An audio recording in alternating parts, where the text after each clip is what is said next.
Good evening. Welcome to my TED Talk. My name is Daniel.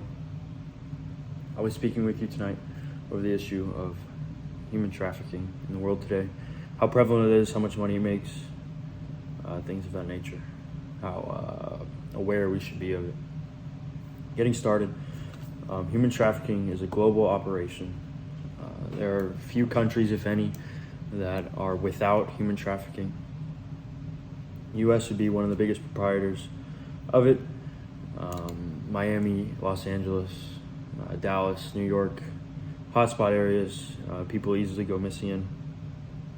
For example, Plano, Texas, not only a month ago, viral video went out.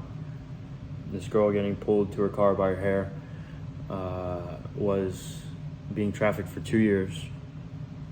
The man that was pulling her, she had known from high school and had abducted her essentially when she was 16.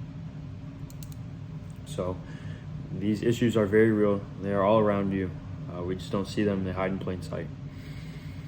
So I'm here to bring some light to that, and hopefully we can find an end to this together. Human trafficking is a $150 billion per year business, extremely profitable, especially when you don't have to pay your laborers. 99 billion is sexually commercialized profit. So take from that what you will. Disgusting acts, to be sure. 34 billion is in construction. So slave labor, as you think of it, using your laborers to build monuments and things like that, houses, whatever. 9 billion for agriculture, planting crops, things of that nature. 62% are sex trafficked as well. So not only are these things happening to them, they're profiting off their very being, but they're also being sexual slaves. And just a few horrific statistics for you. In 2019, there were 8,375 open victim cases. 5,000 of those were new that year. In 1 year, 5,000 new open victim human trafficking cases.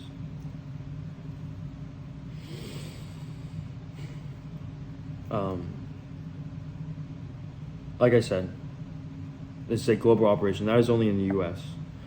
So in these more third world countries, it's harder to get a scope on who is missing where and things of that nature because they don't have it as streamlined. People aren't as watched over as they are in America.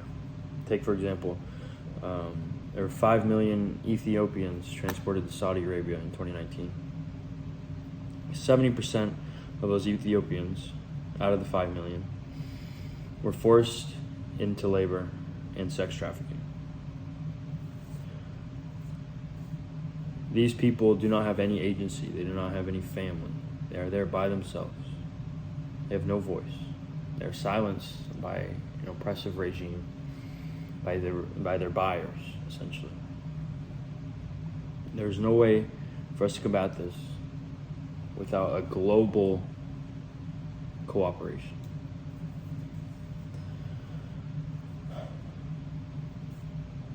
%70 of those convicted in human trafficking trials are local nationals. So, example with the Plano girl.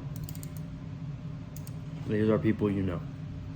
They're people you come in contact with every day that look like yourself, that you would familiarize with yourself easily. They're not someone you're going to see standing over in a corner in a dark hoodie being like, oh, that person's probably going to kidnap me. No. They look like every Gerald Ford, whatever. They look like your neighbor. But they are there. They might be there to take you. So you just have to be, because there is someone buying these people. Like I said, Saudi Arabia, very wealthy nation, princes, things of that nature. Those people are buying people. They're buying people. So there are buyers out here. It is a for-profit business. You must take that into account when thinking of these things. Not to mention, in the U.S., the maximum prison sentence is 20 years.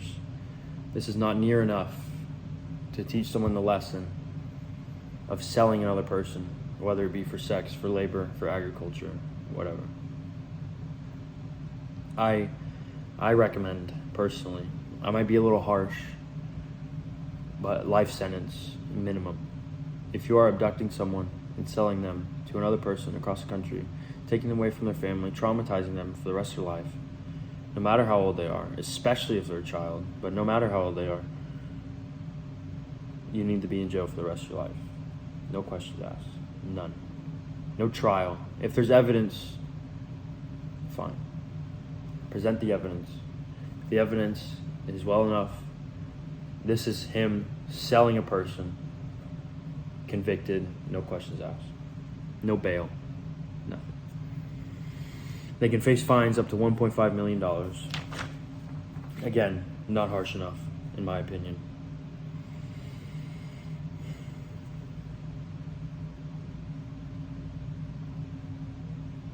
Something has to be done about this, because this has gone on long enough.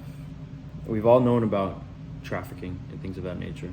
We saw with the Jeffrey Epstein case how big it was, truly, how billions of dollars. It was really shown in our faces that this is here. This is here. And there are nations still to this day being built on the backs of slave labor. Slavery has not gone away. If you think slavery has gone away, you are joking yourself. It has merely gone into the shadows. You just don't see it, especially in America. We keep our eyes on what we like to see and what we focus on. 30% of human trafficking victims are children. These are defenseless children, obviously. They have no way of fighting back. Thankfully, in the world today, we have means of helping these children once they are rescued with the diligency of various intelligence agencies working together across the world. But then again, like I said, especially in these more third world countries, especially in these high security areas like Saudi Arabia and these Middle Eastern countries, where it's basically whoever's at the top, it's authoritarian. Whoever's at the top, that's what they say. If they don't want to investigate it, they don't want to investigate it. No questions asked.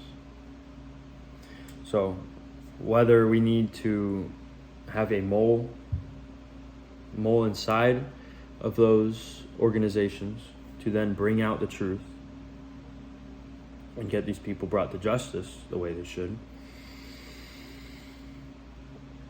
I believe that is the only option. Women make up 49% of all trafficking victims. Me personally, I don't believe they know, or they care rather, who they take. As long as they get people, they sell them, they make their money, they're good. Truly, truly sick stuff. 35% prosecuted were women. So to think that this is a male-only dominated sport, let's just say it, sport, is lunacy. People, when they're desperate enough, will do whatever it takes to make a buck. It is sick to see either gender, anyone, indulge themselves in this. Personally, I can't even rationalize how someone would find themselves in the position to think this is a good idea, to take someone and sell them to another. Simply does not make sense. But we are making strides. Like I said, let's see here. I had some prosecution statistics.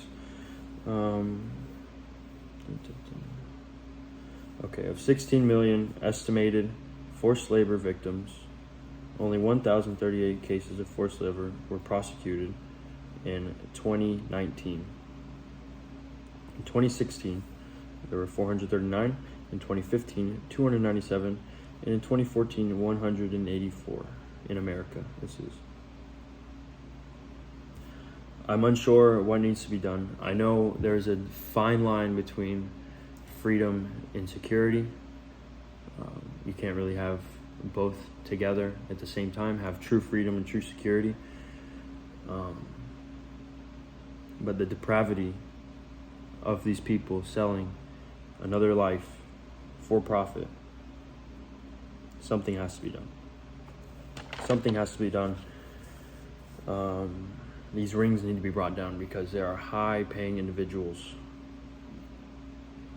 that think they are above the law, but they are not. They must be brought in, and these crimes must end.